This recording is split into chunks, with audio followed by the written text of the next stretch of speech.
Zyrtarët e administratës Trump u thanë ligjvënësve gjatë një takimi informues me dyrë të mbyllura në Capitol Hill se dronët sulmues shahed të Iranit përfaqësojnë një sfidë të madhe dhe mbrojtja ajrore amerikane nuk do të jetë në gjendje t'i kapë të gjithë. Sekretari i luftës Pete Hegseth dhe kryetari i shtabit të përbashkët, generali Dan Kane, pranuan se dronët po paraqesin një problem më të madh se sa pritej, thanë dy burime në takim për CNN. Ata njihen se fluturojnë ulët dhe ngadalë, një veçori që i bën ata më të aftë të shmangin mbrojtjen ajrore se sa raketat balistike.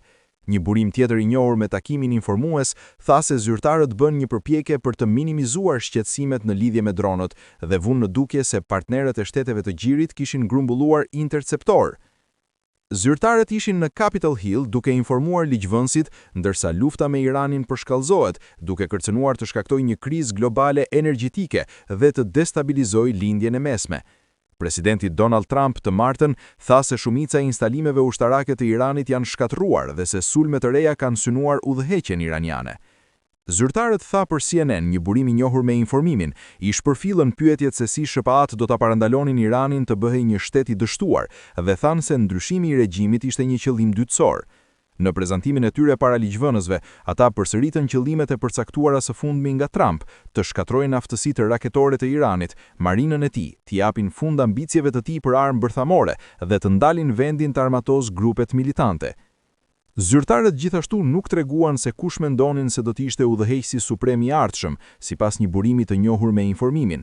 Ish udhëheqësi suprem, Ayatollah Ali Khamenei, u vran nga Shtetet e Bashkuara dhe Izraeli javën e kaluar dhe Trump ka thënë se shumë nga pasardhësit e mundshëm janë vrarë në operacion.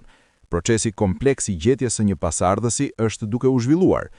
Ligjvënësit dolën nga takimi me pritje shumë të ndryshme se sa gjatë mund të zvarritej konflikti. Senatori republikan Tommy Tuberville i Alabamës tha se informatorët, përfshirë sekretarin e shtetit Marco Rubio, paraqitën një afat kohor për përfshirjen e SBA-s në konflikt që do të përfundonte brenda 3 deri në 5 javë, duke i bërë jehon disa prej komenteve publike të vetë presidentit.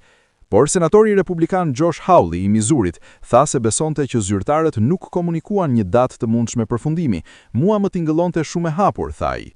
Udhëheqësi i pakicës në dhomën e përfaqësuesve, Hakeem Jeffries, tha gjithashtu se informatorët treguan se lufta mund të zvarritej për javë të tëra.